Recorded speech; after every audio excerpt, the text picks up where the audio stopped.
So now coming to the last topic of IR spectroscopy, applications of infrared spectroscopy. So broadly हमारे पास 4 application है. पहली है to determine molecular structure, number 2 study the progress of reaction, number 3 identification of two compounds, and last one is detection of impurity.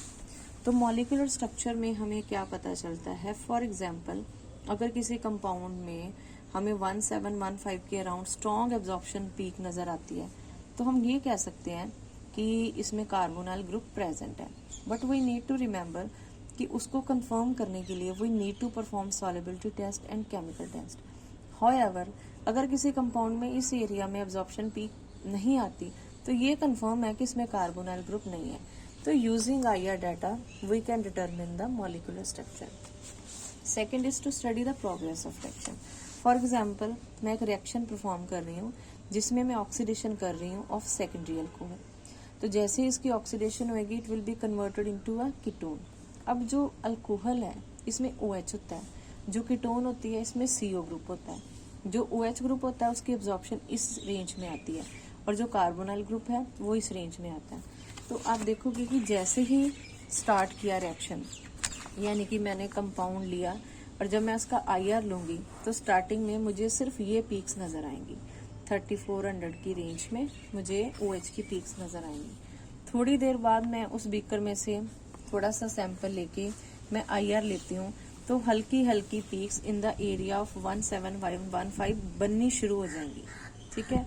फिर with the passage of time क्या होगा कि ये जो पीक्स की इंटेंसिटी है ये वीक होती जाएगी और इसकी स्ट्रांग होती जाएगी और एक स्टेज ऐसी आ जाएगी जिसमें क्या है कि अल्कोहल की पीक एब्सेंट हो जाएगी. सो वो एक पॉइंट होएगा जिसका मतलब है कि रिएक्शन कंप्लीट हो गया. सो हम IR को यूज कर रहे हैं to study the progress of the reaction. Next is identification of two compound. तो आइडेंटिफिकेशन ऑफ टू कंपाउंड्स में जो हमने पीछे किया था कि 2 रीजन होते हैं functional group and fingerprint region, तो सारा सेम दोबारा इधर वही आएगा. So I will not repeat it here.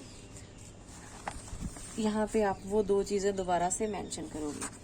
Next is detection of impurity.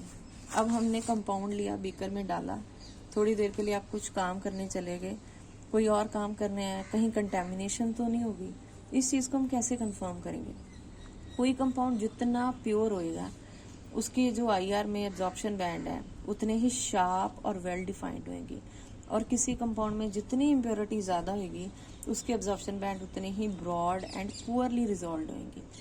तो ये एक क्लियर कट इंडिकेशन होता है कि जो आपका कंपाउंड बना है ये प्योर है कि ये कंटेमिनेटेड है. So this was all about IR spectroscopy.